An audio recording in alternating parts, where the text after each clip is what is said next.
Well, here I am at my little at-home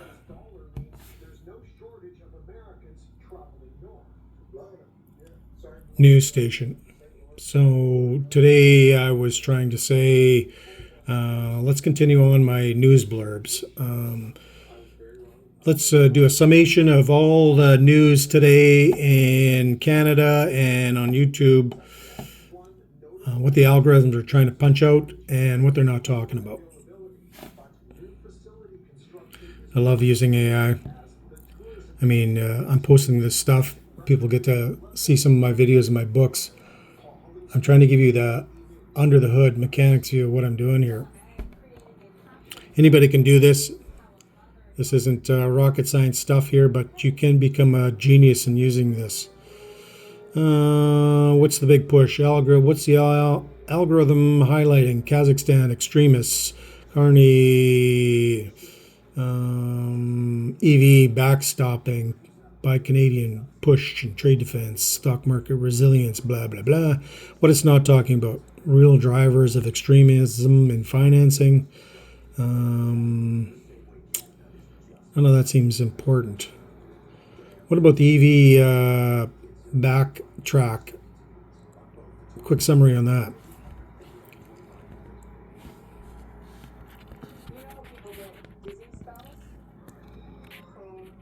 Canada hit the pause button.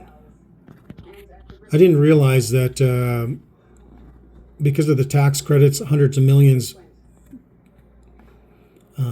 thrown Tesla's way. Our car automakers are being punished big time, especially now that EV sales are flat. That's why there's a big pushback there. They don't have to pay these hundreds of millions of dollars in credit swaps. So explain to the viewer why the automotive industry probably championed this and he has to listen up. So I'll ask the questions what I think. The more you ask, the sharper you get here. Basically, the EV, we all knew they were unrealistic, but why?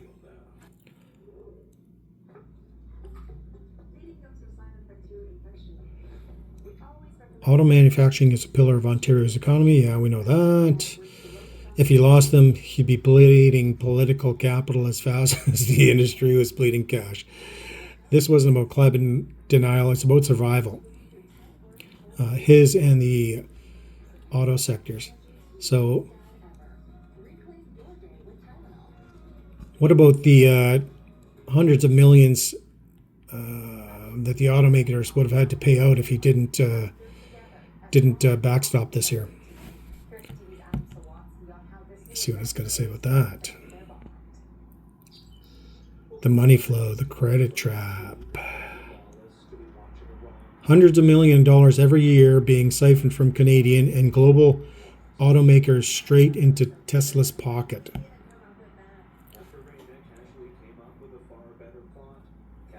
Why Carney blinked.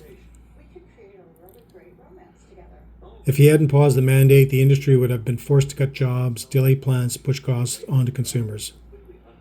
All while sending hundreds of millions to Tesla, a foreign competitor with no major Canadian footprint. Politically, he can't afford to stand there. So as much as he's so close to closing the cage on us with his ESG crap mandates, I've wrote a book on this. It's called ESG, the VIG.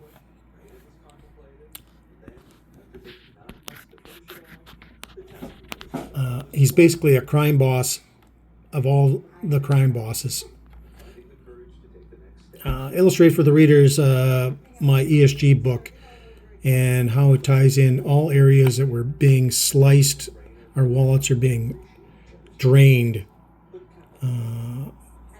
by capital controls and fee structures, primarily in the utilities, which we'll get to. Danielle Smith.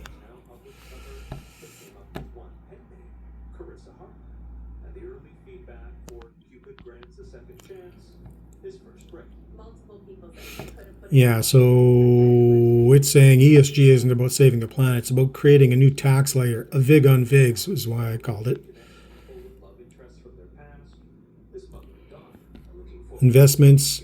In my book, we're laughing at consumers that are paying high rents because of the tax loophole structure in REIT investments, and how you're paying it twice because your RSPs are investing in the same companies that are gouging you. The utilities is the big one.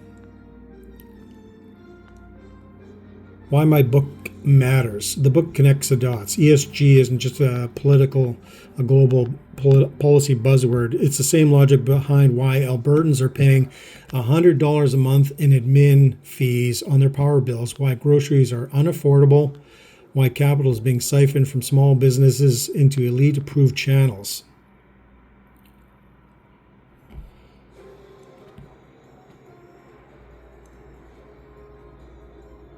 I attack any of those videos that come up that are smoke screens, like Separation for Alberta.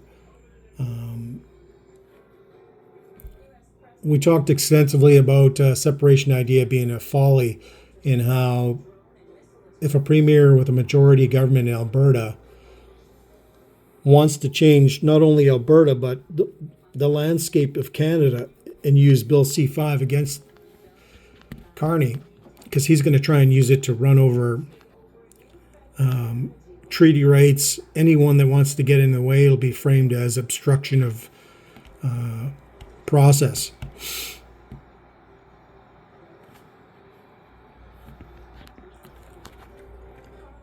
Anyways, the whole idea of separation, or this Castle Law thing that's going on, or right now she's trying to say that she's not going to allow gun confiscation or won't help the RCMP. These are just smoke screens for things she's covering up. One of my books dig into our utility scam, the healthcare scam. She's not just a pretty lady that can talk well. She's a well-talking puppet. If she wanted to free Alberta, the tools are right there. Royalties would stop a lot of the transfer payments. Unleashing the Alberta Treasury Branch. People have to look into why it was created and what it can do if she wanted it to do so. The utility fees and so on and so forth. It's a joke that she appoints, or the government appoints, the board that looks over the hen house. They're basically taking people that were lobbyists and or government officials that benefit or protect the oligarchs to watch over the hen house. It's ridiculous. And yet nobody posts that kind of crap on YouTube. Like, that was my biggest complaint. One year we had a bill for $126 when these admin fees came in. We used like under $20 of utilities. All the rest was administrative fees. My book goes into great detail and talks about this is just guaranteed money for the oligarchs, guaranteed dividends for them, constant toll fees.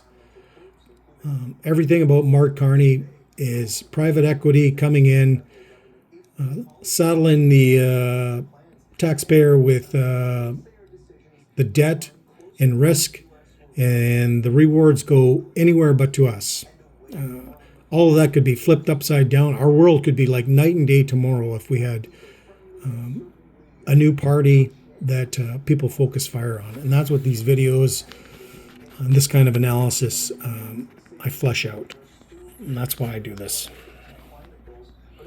Come on, YouTube. Fire up the algorithm. So anyways, I've got a lot of books. If there's any topics you want to look at, come and check out my channel.